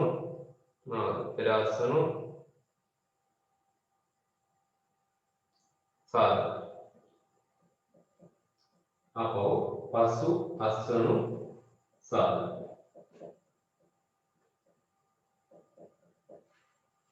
ඔය කියන දෙකම අනුව තමයි අපි ලබා ගන්න නිෂ්පාදනයේ ගුණාත්මය. හරි කස්ටමර්ට ඒ ගුණාත්මක ආහාරයක් ලබා දෙන්න පුළුවන්ද කියන එක තීරණය වෙන්නේ මේ සාධක දෙකම. පෙර අස්වනු සාධකයි පසු අස්වනු සාධකයි. පෙර අස්වනු සාධක කියලා කියන්නේ දැන් අපි ගන්න බීජ. බීජ වල ස්වභාවය, බීජ හොඳ ජීවවේවද, හොඳ ශක්තිමත් එහෙම බීජ වලද නැත්නම් විවිධ ශක්තිමත් බව අඩු නේද? පිළිකුල් නොවන බීජ වර්ගද ඒවා අනුව බීජයේ ස්වභාවය අනුව ඊට පස්සේ ආයේ වර්ධනය ප්‍රරෝග වර්ධනය ප්‍රරෝගයේ වර්ධනය කොහොමද ශාක්‍ය වර්ධනය උනේ කොහොමද නේද නිකන් නටු ගහලා වගේ තියෙන එක ඉඳගත්තේ ඒ අනුව තීරණය වෙනවා නිෂ්පාදනයේ ගුණාත්මක. ඊට පස්සේ පසුවස්සනු සාධක අර මම කිව්වා වගේ හානි විවිධ හානි වෙලා තියෙනවා නම් ඒක මොකද නිෂ්පාදනයේ ගුණාත්මය අඩු වෙලා යනවා. ඒකදී අපිට හරි විදිහකට මිලක් නියම කරලා එහෙම අපිට ලබා දෙන්න බෑ. හරි. පාරිභෝගිකයා ගන්න නැහැ. දැන් සාමාන්‍යයෙන් අපි වෙළඳ පොලේ මිල තියනවා නම් හිතන්නකෝ කැරට් වල කැරට් 250 නැත්නම් කැරට් කිලෝ එක රුපියල් 200යි කියලා. හරි. කැරට් කිලෝ එකක් 200යි නම් 200ට වැඩියද දැන් හරි. ආසන්න දැන් නිකන් හිතන්නකෝ කැරට් කිලෝ එකක් 200 නම් එතකොට සමහරක් තියෙනවා කැරට් ප්‍රමාණයක් කොහෙන් හරි ගෙනාව කැරට් මේ ලෝට් එකක් තියෙනවා. හැම එකේම අලවල කැලි නෑ එක්ක කළු වෙලා හරි එහෙම නිකන් අර බැලු බැලමට ඒක ගුණාත්මක භෝගයක් විදියට ගුණාත්මක නිෂ්පාදනයක් විදියට පේන්නේ. එහෙම වුණොත් අපිට නියමිත ගානට දෙන්න බෑනේ. කවුරුත් ඒ ගාන කිව්වට ගන්න නෑ. දැන් කිලෝ එකක් 200 කිව්වට කවුරුත් ගන්න නෑ. ඒතකොට කිලෝ එක 150ට 100ට දෙන්න වෙනවා. ඒතකොට ඒ ගානේ නැතුව සමහර වෙලාවට අහක යන්න පුළුවන් විශාල ප්‍රමාණයක්. ඒකෙන් ලාභය නැති වෙන එකක් වෙනවා. අනිත් පැත්තෙන් ආහාර අපතේ යාම සිද්ධ වෙනවා. ඉතින් යනවා මේ සාධක දෙකම. ඒ කියන්නේ පෙර අස්වනු සාධකත් පසු අස්වනු සාධකත් දෙකම අනුව තමයි අදාළ නිෂ්පාදනයේ ගුණාත්මක භාවය තීරණය වෙන්නේ. හරි. දැන් ප්‍රධාන වශයෙන්ම මේ පසු අස්වනු සාධක විදිහට මුලින්ම අස්වනු නෙලීම. හරි. අස්වනු නෙලීම ඊට පස්සේ ප්‍රවාහණය ගබඩා කිරීම ඊට පස්සේ ගෘහස්ත සැකසුම්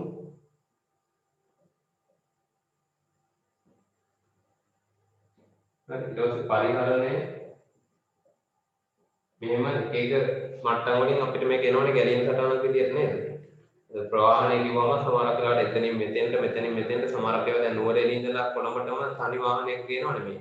නුවරඑළිය ඉඳලා කොහට හරි එක වාහනයක ගෙනල්ලා එක තැනක බානවා ආයෙ තව වාහනයකට කොට දානවා. ඒතකොට ඒ හැම බාන වෙලාවකදීම ආයෙ මේකට ලෝඩ් කරන වෙලාවේ හැම තැනකදීම ආහාර තැලෙනවා. තැලෙන වාර ගණනක් වැඩි වෙනවා.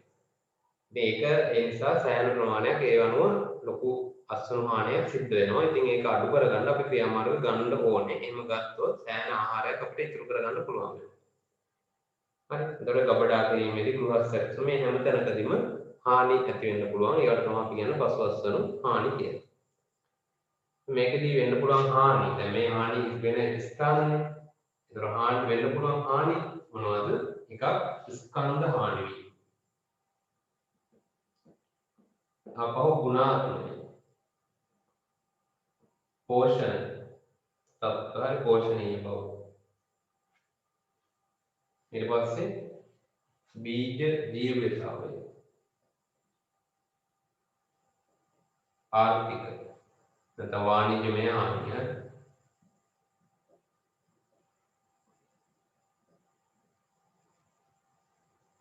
ස්කන්ධ හානිය ගුණාත්මක බව හානිය පෝෂණ ගුණ අඩු වීම බීජ ජීවිත අඩු වීම වාණිජමය හානි වෙන්න පුළුවන් මොනවද කියලා බලමු පොඩ්ඩක් ඒ ටික ස්කන්ධ හානිය කියලා කියන්නේ අපිට තියෙන ප්‍රමාණය අඩු වෙන එක දැන් මම අර කිව්වේ කැරක්ටර් ඩැමේජ් වෙනවා මොකද වෙන්නේ ඒවා අපිට අහක දාන්න වෙනවා යම් ප්‍රමාණය ඒවා ගන්න නැහැ කවුරුවත් දැන් අහන්නේ කැඩිලා බිඳලා ගිහලා තැලිලා පොඩි වෙලා නම් නේද තක්කලින්ම ඔබලා බලන්නේ ගන්න ඒක ඔබලා බලපුවම ඒකේ තැලිලා නම් ගන්න නැතු වෙනවා ඒකට ඒවා කවුරුවත් ගන්න නැහැ පැත්තට කරලා අන්තිමට අහක දාන්න වෙනවා. නැත්නම් ඉතින් හොරෙන් කට් මල් වලට දාලා කතාය අල්ලගෙන සමාව වෙනවනේ. උදායදැයිම නේද?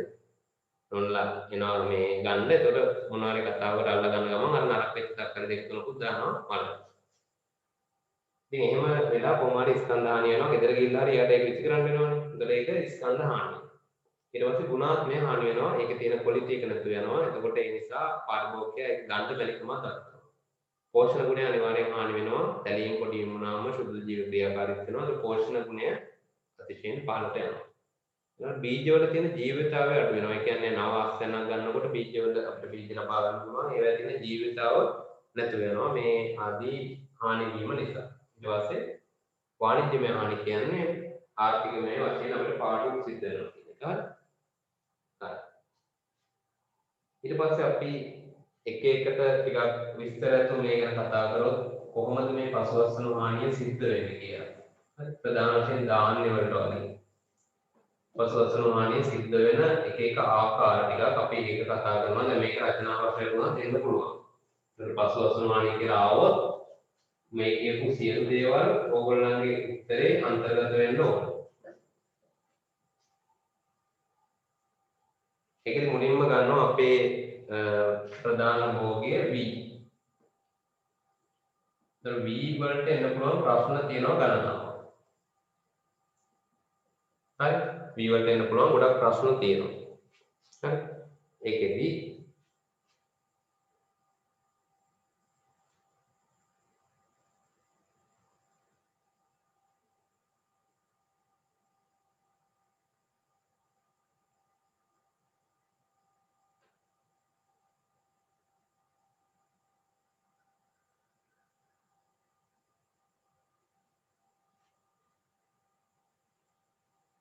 මෙහෙම හානි කීපයක්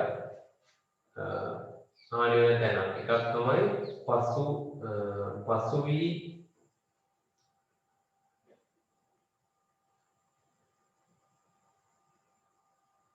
නෙලීම. හරි. පසු වී අස්වනු නෙලීම. ඊට පස්සේ කලින් අස්වනු නෙලීම. ඊට පස්සේ ගාමු අතුර නැත්නම් අධික වර්ෂාව. ඊට පස්සේ කෘමි හානි. මේ විදිහට අර වර්ගීකරණයක් දාගන්න අපි නෝට් එක මතම යැපෙන්න ඕනේ. මේ විදිහ වර්ගීකරණයක් දාගත්තම ඔයගොල්ලන්ට පහසුයි මතක තියාගන්න. ඊළඟට ආයෙත් සිද්ධ වෙනවා අස්වැන්න නෙලීමේ ක්‍රමවේදය.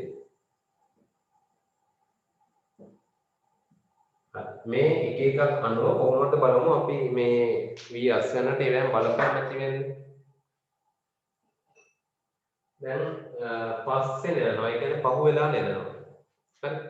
ඒ කියන්නේ නෙලන්න ඕනේ ජනවාරි වල නම් පෙබරවාරි වල ඉතර තමයි V අස්වැන්න නෙලන්නේ. එහෙම වුණාම මොනවද වෙන්නේ? හේතු මේ වෙනස් මේ බලපෑම් මොනවද? එකක් තමයි පෝෂණ ගුණය අඩු වෙන්න පුළුවන්. පෝෂණය පහළ වෙනවා.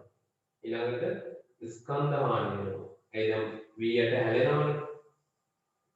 ඒ නියමිත ප්‍රමාණයට ඒවා පැහිලා ඉදිලා මේවා වුණාට පස්සේ ඊට පස්සේ V යට නිකම්ම ඉබේම හැලෙනවා. අපි කපන්න කලින්. හරි. අස්සන් V නෙලන්න කලින් V යට සෑහෙන ප්‍රමාණයක් ඒතකොට බිමට කුඹුර මේ හැලිලා ඒවා මට එක්ක මිශ්‍ර වෙලා ආගෙන යනවා. අපත යනවා. ඒතකොට ස්කන්ධ හානි වෙනවා ඒ වගේම. ඊට පස්සේ ආයේ ගුණාත්මය හානි වෙනවා. ගුණාත්මය අඩු වෙනවා. ඊට පස්සේ බීජ ජීවිතාව අඩු වෙනවා. ඒ පස්සේ අස්වනු නෙලපුවම පසු අස්වනු නෙලපුවම ඊළඟ සමහරව කලින් අස්වනු නෙලනවා. හරි. වැස්සක් ළඟයි වගේ තේරෙනවා නම් කලින් දැන් මාතාව සතියකට විතර සති දෙකක් විතර තියෙන ඕන එක සති දෙකකට කලින් විතර ඔන්න නෙලනවා දැන්. ඒතර එහෙම වුණාම ඒවැ තියෙන තෙතමන ප්‍රමාණයම සමහරක් වෙලාවට වැඩි.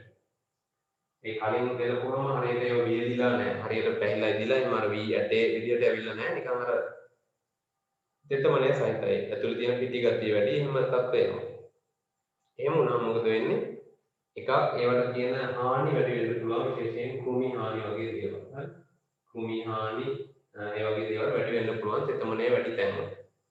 සුද්ධ ජීවි මගින් වෙන හානිත් වැඩි වෙන්න පුළුවන්. ඊට අමතරව මේවා මේ දාන්න ලබා ගැනීමේදී හානියක් වෙනවා. මොකද අර ඔයගොල්ලොත් ඒක අත්දැකීමෙන් දැකලා ඇති වී ඕනකට වැඩි වේලුලා වැඩි වුණාම ඇට කැඩිලා ගිහිල්ලා කුඩු වෙලා යනවා එහෙම තත් වෙනවා. මෙහෙම තෙතමනය සහිත වී දාපුවමත් ඒවැ සමහරක් වෙලාවට වී ඇට හිටිනවා. ඊට පස්සේ මේ ඇලෙන සුළු ගතියක් පිටි වගේ වෙනවා.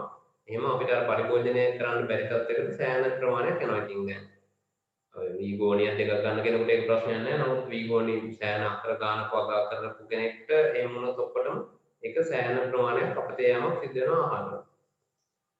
යනවා කලින් නෙලපුවම ඒ තත්ත්වය යනවා. හරි. තෙතමනේ වැඩිපුර නැදෙන්න. ඊළඟට මේ වගේ අධික වර්ෂා තත්ත්ව.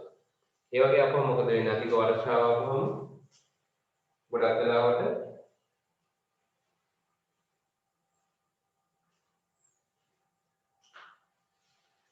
මේ හානි තව වැඩි වෙනවා. හරි. ගම් වතුරේ වගේ තත්ත්වවලට වැඩි වෙනවාම තෙතමනේ තව වැඩි වෙනවා.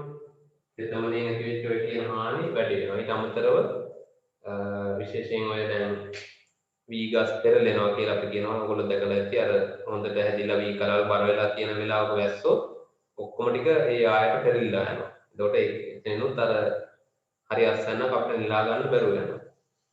විශාල ප්‍රමාණයක ස්කන්ධ හානියක් ඊට පස්සේ තෙතමනේ වෙන නිසා හානියක් අපව වේලන්න ඕන වැඩිපුර එමත් තත්ත්වයක් තියෙනව නේද? හරි. ඒ කලින් නේද කොහොමද ඒ තත්ත්වය එනවා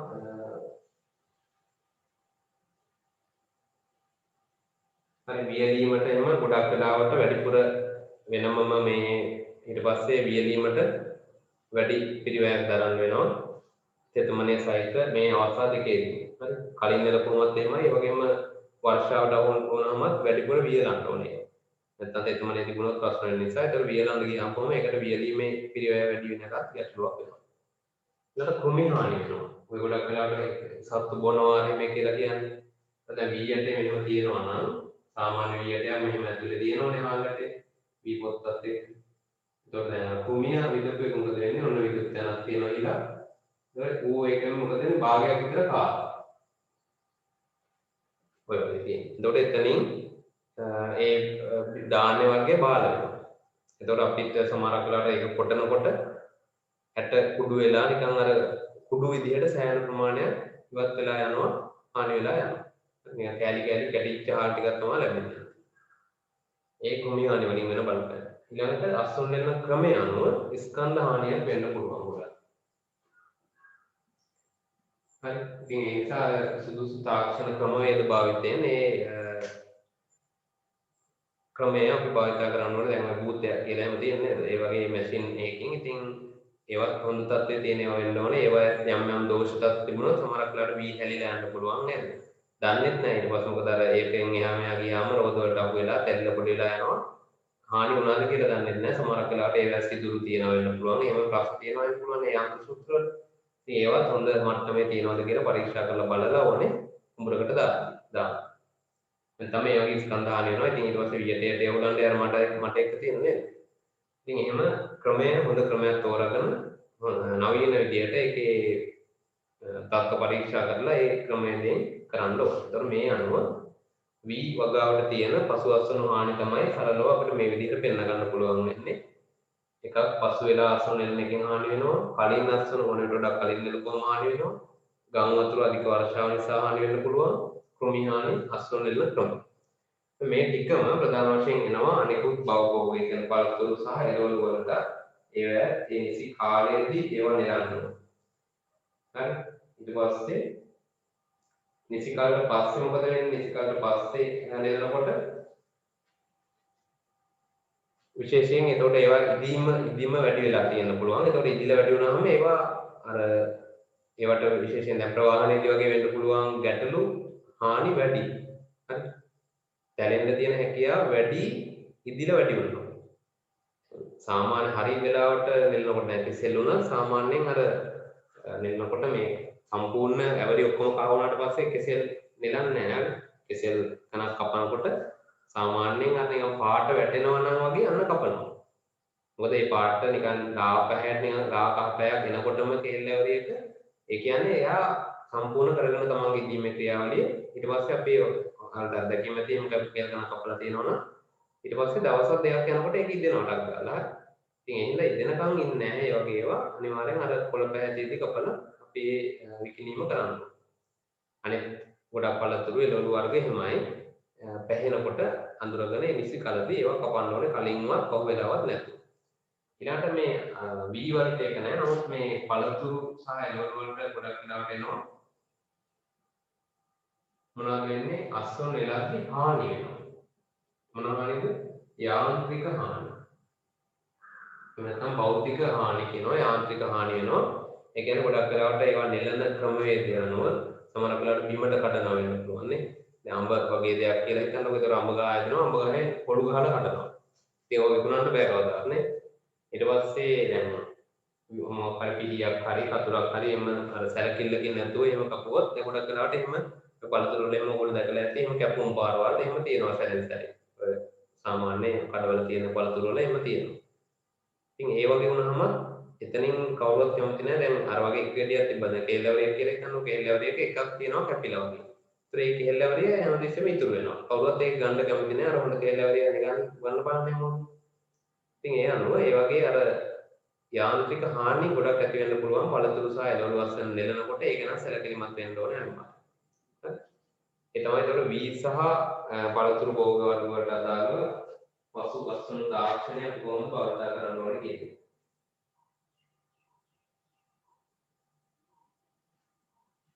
හරි. ඊට පස්සේ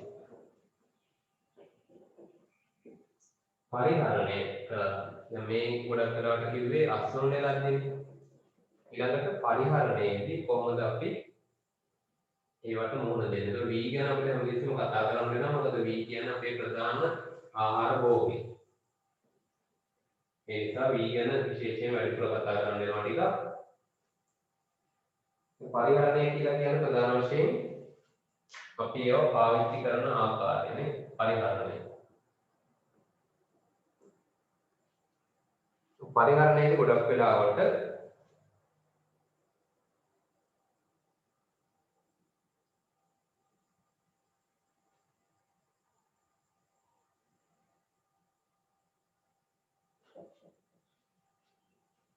පරිහරණය කියලා කියන්නේ මොකක්ද කිව්වොත් අපි දැන් අස්වැන්න නෙලනවනේ. අස්වැන්න නෙලලා අපි ඒ අදාළ අස්වැන්න ලබා ගන්නවා. ඒ ලබාගත්තු අස්වැන්න අපි ඊට පස්සේ දෙන්න කලින් ඊළඟ දැන් ප්‍රවාහනය කරන්න දැන් උපාය ගොඩක් වෙලාවට නේද නිකම්ම සමහරක් අය දැන් ගෙලිමාස් මේ පොරටුවෙන් කඩලා ඉල්ල විකුණනවා තියෙනවා. සාමාන්‍ය මහා පරිමාණයෙන් කරද්දී එයාම විකුණන්නේ නැහැ. ගොඩක් වෙලාවට එයා තව කාට හරි එක ලබා දෙනවා. ඒතකොට එයා වාහනයක ඇවිල්ලා ඒක අරන් ගිහිල්ලා කොහේ හරි ගබඩා කරලා තියලා ඊට පස්සේ තමයි වෙළඳපොළට නිකුත් කරන්නේ. ඒතර ඔයා අතර දුර ක්‍රියාවලින් පොඩි පොඩි වෙනස් වීම් නැතුව විවිධ භෝග වර්ග වලට සිද්ධ කරනවා. පරිහරණය කියලා කියන්නේ අර අස්වැන්න නෙලලා ඊට පස්සේ ආ ඒක ප්‍රවාහණයට යොදනකම් ඒක තියාගන්න පිළිවෙල. හරි. අස්වැන්න නෙලනවා නෙලලා ඊට පස්සේ ප්‍රවාහණය වෙනකම් එයා ඒක තියාගන්න ඕනේ. ඒක පාටම ලොරිය වෙලගෙන යන්නේ නේද? ඒ අතරතුර අස්වැන්න නෙළුවෙන් පස්සේ ඒ අතරතුර කාලයේ තියෙන වැඩ පිළිවෙල තමයි අපි පරිහරණය කියලා කියන්නේ. එතකොට මේ පරිහරණයේදී දැන් V වගේ දෙයක් නම් අපි අස්වනු නෙලලා ඊට පස්සේ ඒක ලබාගෙන කෙටි කාලයක් తాවකාලිකව ගබඩා කරන්න ඕනේ. ඒතකොට ඒ ගබඩා කරද්දී විශේෂයෙන් අපි සැලකිලිමත් වෙන්න ඕනේ තෙතමනේ. හරි. තෙතමනේ රඳාපවතින්නේ නැති තැනක ඒක ගබඩා කරන්න. හරි. ගෝණි වල හරි, ඒ වගේ පෙට්ටි වල හරි අසුරලා ඒක ගබඩා කරන්න වග බලා ගන්න ඕනේ. ඒ වගේම ඒවට හානි කරන්න ඉන්නවා ඊට පස්සේ කෘමි. ඊට පස්සේ කෘන්තකයි. මීයෝගේ කට්ටිය ඒගොල්ලෝ දැන් බලාගෙන ඉන්නේ හරි. දතකට මැදගෙන ඉන්නේ දැන් වී ගෝණි ටික ගෙනල්ලා තිබ්බාම එල්ල පෑවෙද්දී නේද වැඩේ දෙන්නේ. ඉතින් ඒ හින්දා ඒකටත් අපි සූදානම් වෙන්න ඕනේ. ඒ වගේ කට්ටියට ළඟා වෙන්න බැරි හෝ එහෙම නැත්නම් ඒ අයම මර්ධනය කරන්න මොනවා හරි ක්‍රමයක භාවිත කරන්න ඕනේ. නැත්නම් එතන ලොකු हानिයක් සිද්ධ වෙන්න පුළුවන්. ඒ වීවර තෙතමනේ සහ කුන්තකයෙන් කුමින්ගෙන් ආරක්ෂා කරන්න ප්‍රවාහනය දක්වා. ඊළඟට පළතුරු එළවලු වර්ග වලට ප්‍රධාන වශයෙන් මේක බලපානවා. ඒකෙදි අපි කියනවා ඒවා තැලෙන්නේ පොඩි වෙන්නේ නැතුව ඇසිරීම සිද්ධ කරලා තියෙන්න ඕනේ ප්‍රවාහනයට දානකම්. ඒ වගේම ඒවැනි තව දෙයක් තමයි මෙතෙන්දී මේ පරිහරණය කියන ක්‍රියාවලියේ පියවර අතරතුරේදී අපි කළ යුතු දෙයක් තමයි ප්‍රධාන වශයෙන් පළතුරු වෙන් කිරීම. වෙන් කිරීමයි කියලා කියන්නේ සාමාන්‍යයෙන් අමු පළතුරු. දැන් ඒ කියන්නේ සාමාන්‍ය ටික අපි කඩද්දි දැන් ශාකවල එකපාරම එකම විදිහට ඔක්කොම එකම මට්ටමින් ඉදිලා ඉදීම, ඒ කියන්නේ ඉදීම හෝ පැසීම එකම මට්ටමින් සිදු වෙන්නේ නැහැ. අපි අසන එලන්න ගන්නකොට උනත් අපි බලන් ඉන්නවා දැන් හිතන්න ලොකු අක්කර ගන්නක වත්තක් නම් ඒකේ ගස්ලපු කියලා කියන්නකො. ඒක ඔක්කොම ගස්ලපු එකම විදිහකට නෙමෙයි පොඩි පොඩි වෙනස්කම් ඇතුව ඒවා පැහිලා තියෙන්න පුළුවන්. සමහරක් ඒවා ටිකක් වැඩිපුර ඉදිලා තියෙන්න පුළුවන්. ඒත් අන්නේ වගේ වැඩිපුර ඉදිලා තියෙන ඒවා ඉතින් අහක දාන්න බෑනේ. ඒවත් අපිට මේ පරිහරණයට යොදා ගන්න වෙනවා. ඒවත් ප්‍රවාහණයට ඉතින් අපි දානවා. හරි. ඒතකොට ඒක මේ ඉක්මනින් ඒවා විකිණීම කටයුතු කරගන්න ඕනේ. කෙසේ වෙතත් පරිහරණයේදී අපි සැලකිලිමත් වෙන්න ඕනේ මොනවා කියන අර වැඩිපුර ඉදිලා තියෙන පළතුරු හෝ එළවලු ගැන. මොකද ඒවා ප්‍රවාහණයේදී අර සාමාන්‍ය මට්ටමකට ඉදිච්ච ඒවායි වැඩිපුර ඉදිච්ච ඒවායි දෙකම එකට දැම්මොත් අර ඉදිච්චට වැඩිපුර හානියක් වෙන්න පුළුවන්. ඒ නිසා ඒ ඉදිච්ච ඒවා ටික වෙනම වෙන් කරගෙන ඒවා වෙනම පෙට්ටිවල අසුරලා විශේෂිත ආකාරයෙන් ඒවට පරිසර මේ ප්‍රවාහණයේදී පරිස්සමින් ඒක ප්‍රවාහණය වෙන විදිහකට හානියක් නොවන පරිදි ප්‍රවාහනය කරන්න සූදානම් කරන එක මේ පරිහරණයේදී අපි කරන්න ඕනේ දෙයක් එළවලු හා පළතුරු වලට අදාළයි. හරි. අපිට පුළුවන් දැන් ලොරි එක වගේ ගෙනියනවා. ලොරි ඉස්සරහට වෙන්න අර ඉදිච්ච ටික වැඩිපුර තියන්න නේද? එතකොට අර ගෑස් එනවා එල්ලෙනවා අඩුයිනේ. ඉස්සරහට වෙන්න වෙන්නේ. හරි. ඊට පස්සේ මේ කිව්වේ පරිහරණයේදී වෙන කරන්න ඕන දේවල්. ඊට පස්සේ ප්‍රවාහනය. පරිහරණය ඊළඟ ප්‍රවාහනය වෙනවා. ප්‍රවාහනය ගොඩක් වෙලාවට අර නෝරෙන් ඉඳලා මෙහාට එළවලු ගෙනාව වගේ ලංකාවේ ගොඩක් අක්‍රමවත් විදියට වෙන ක්‍රියාවලිය තමයි ප්‍රවාහනය කියලා කියන්නේ. ඒතර ඒකේ ගෝණි පටෝලා නේද? එතකොට ඒක හරි විශාල ආහාර ප්‍රමාණයක් එතනින් හානි වෙනවා. නමුත් අපිට පුළුවන් මේ විදිහේ පෙට්ටි භාවිත කරන්න. ඒතර මේ වගේ පෙට්ටි තියෙනවා. ඒතර මේ පෙට්ටි වල මෙහෙම කකුල් තියෙනවා. ඒකට මේ කකුල තමයි සෙට් වෙනවා. හරි. ඊළඟ පෙට්ටිය මෙහෙම. හරි.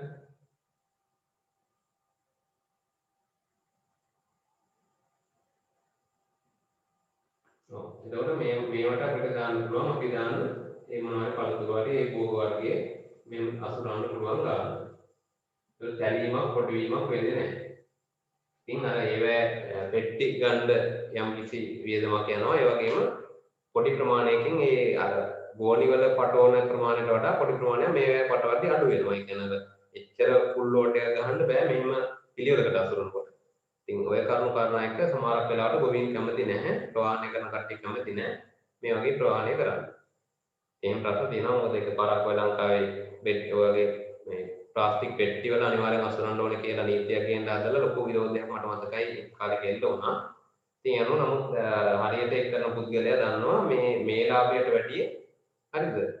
අස්වනු විනාශ වීමෙන් වෙන හානිය වැඩි.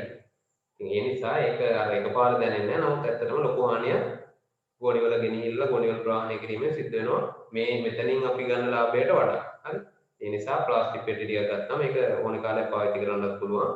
ගැටලුවක් වෙන්නේ නැහැ. ඉතින් යනවා මේ ප්ලාස්ටික් පෙට්ටි වල උනත් අසුරනකොට අර පෙට්ටිය මේ වගේ වෙන්න ඕනේ. හරි. එක මත එක අර සම්බන්ධය, ඒ කියන්නේ හරියටම සෙට් වෙන්නේ නැතුව දැන් මෙහෙම කියන්න පුළුවන්. පළතුරු පෙට්ටිය කියනකොට සමහරක් ඒවා මෙහෙම දැන් අපි ගොඩවල් දෙයකට වගේ ගියවොත් ඔවුන් රසලපු කියලා හිතන්නකො. ඒතර මෙහෙම තියෙන්න පුළුවන්. එතකොට මෙහෙම තිබුණාම ඊළඟ පෙට්ටිය ඇවිල්ලා මේක උඩ වුණොත් මේ ටික දැලෙනවනේ ආයෙත්. ඒතකොට ඒ නිසා අර පෙට්ටිය වල මේ කකුලක් වගේ තියෙනවනම් ඒක වඩා හොඳයි. ඒතකොට බැලුවක් නැතුව ඊළඟ පෙට්ටිය මේක උඩ තැම්පත් කරන්න පුළුවන්. නේ? ඒතකොට මේ වදින්නේ නැහැ. හරි? එක එකක් ඊට පස්සේ මේ අතර තුරක් වෙනවනේ දැන් අන්නසි වගේ නම් මේ නෑ හානි වෙන්න පුළුවන්. මේ දෙපැත්තේ වදිනවනේ. මෙහෙම හානි වෙන එකටත් අපි මොනවා හරි පිදුරු හරි එහෙම නැත්නම් කඩදාසි පත්තර හරි මොනවා හරි වලින් ආවරණයක් දානවා ඒ තීරු අතරත් හරි මෙහෙම මේ පිදුරු හරි මොනවා හරි ඒ වගේ ආවරණයකට මෙහෙම නිකන් වට කරනවා. ඉතින් ඒවා අර නිකන් ඔය එකපාර ඔය දානකොට ලේසි ඉක්මනට කරගන්න පුළුවන් වුණාට ඊට පස්සේ වෙන ලොකු හානියකින් අපිට වළක්වා ගන්න පුළුවන් අර පොඩි වෙලාව කරගෙන මේ කරන තාක්ෂණික ක්‍රමයද. හරි. ඔන්න ඔය කියන දේවල් අනුව ප්‍රවාහනයේදී පුළුවන් තරම් වළක්වා ගන්න පුළුවන් අපිට අදාළ වන හානි වෙන තැන්. ඊට පස්සේ ප්‍රධාන වශයෙන්ම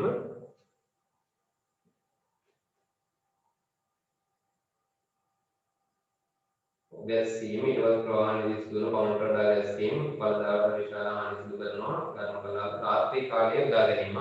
ඒ ප්‍රවාහනයේදී අනිත් එක තමයි කියනවා රාත්‍රී කාලයේ ප්‍රවාහනය කරන එක තමයි වඩා සුදුසු වෙන්නේ.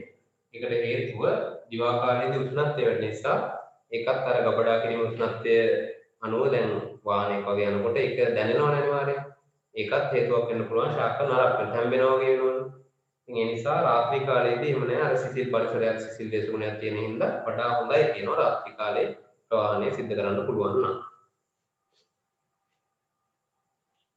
ඊට පස්සේ ප්‍රධානයෙන් කියනවා 102ක් 10ක් අතර සහල් ප්‍රමාණයක්. හරි 102ක් 10ක් අතර සහල් ප්‍රමාණයක් මේ විදිහට ප්‍රවාහනයේදී ආසියාතික කලාපවල හානි වෙනවායි කියලා. එතකොට ඒකෙදි දැන් වී ප්‍රවාහනය කරනකොටත් ඒකෙදි අර වගේම ගැටලුවක් එනවා ප්‍රවාහනය කරද්දී ගොඩක් වෙලාවට කීප පොලකට ඒ ප්‍රවාහනය සිද්ධ වෙනවා. දැන් වී නම් කුඹුරේ ඉඳලා ගත්තාම ඊට පස්සේ රාජ්‍ය මධ්‍යස්ථාන වලට ගේනවා ඊට පස්සේ ආයේ වෙන වී ගබඩාවට ගෙනියනවා තැනින් තැනට ඒවා එක තැනකින් බානවා ආයෙ පටවනවා ආයෙ බානවා ආයෙ පටවනවා එහෙම වුණාම එතන ලොකු ඩැමේජ් එකක් ඒවට වෙනවා. හරි මේ අපතේ යම් සිද්ධ වෙනවා. ඒ වගේ ගොඩක් දේවල් වෙන්න පුළුවන් ස්කන්ධ හානියක් වෙන්න පුළුවන්. හරි ඒ වී වලට අදාළව පළතුරු වලට එළවලු වලට ගොඩක් වෙලාවට එන්නේ තැලී පොඩි යාම නිසා ලොකු පීඩනයක් තෙරපුමක් එක්ක ඒවා ගබඩා කිරීම නැත්නම් එකට දැමීම නිසා. ඒතකොට ගොඩක් වෙලාවට හරි ඒ වගේ තත්ත්ව ඊට පස්සේ වාහන වල තත්ත්වනේ ප්‍රවාහනය කරන වාහන දැන් නේද නිකන් අර කබල් වෙච්ච නේද ඒවැ මේ වාහනේ මිනිස්සෙක්ම ගියොත් නේද මිනිස්සුන්ට වෙනම කොන්දේ අමාරුවක් දෙනවා. හොඳ මිනිස්සෙක් නිරෝගී මිනිස්සෙක් ගියා ඒ තරම් ඒ සමහර වාහන අබල දුබල වෙච්ච ඒවා. ඒවා තමයි මේ පළතුරු එළවලු ප්‍රවාහනය කරන්නේ. ඒවත් එච්චර සාර්ථක නැහැ. පුළුවන් තරම් වාහනේ හොඳට තියෙන්න ඕනේ ගැස්සෙන්නේ හෙලෙන්නේ නැතුව ගුණාත්මක තත්ත්වයෙන් අපි ආහාරයක් පළතුරක් එළවලුවක් මාකට් එකට දානවා. ඊට පස්සේ ගබඩා කිරීම.